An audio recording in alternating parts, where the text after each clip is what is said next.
মার্কিন মসনদে বসেই একের পর এক বিস্ফোরক মন্তব্য করে আলোচনায় যুক্তরাষ্ট্রের প্রেসিডেন্ট ডোনাল্ড ট্রাম্প। এবার আবারও বাংলাদেশ নিয়ে মুখ খুললেন তিনি।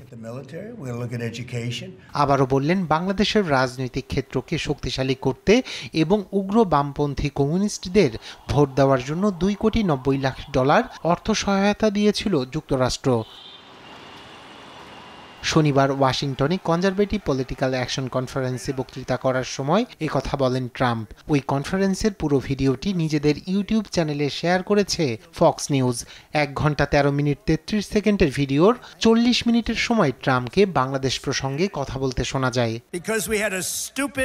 বাংলাদেশের রাজনৈতিক ক্ষেত্রকে শক্তিশালী করার জন্য এবং তাদের সহায়তা করার উদ্দেশ্যে $29 মিলিয়ন দেয়া হয়েছিল, যাতে তারা উগ্র বামপন্থী কমিউনিস্টদের ভোট দিতে পারে। আপনাকে দেখতে হতো তারা কাকে সমর্থন করেছে। বাংলাদেশ ছাড়াও ভারতের জন্য খরচ করা $21 মিলিয়নেরও সমালোচনা করেছেন তিনি। ভারতের নির্বাচনের জন্য $21 মিলিয়ন দেয়া হয়। কেন আমরা কেবল কাগজের ব্যালট ব্যবহারে ফিরে যাই না? আমাদের নিজস্ব নির্বাচনে সহায়তা করা উচিত, তাদের নয়। এছাড়া এশিয়ার শিক্ষার উন্নতির জন্য $47 মিলিয়ন এবং নেপালের জীববৈচিত্র্য সংরক্ষণের জন্য $19 মিলিয়ন খরচের কথা উল্লেখ করে সমালোচনা করেন এই মার্কিন প্রেসিডেন্ট। রায়হান কবির শুভ্র, নিউজ ডেস্ক, দেশ টিভি।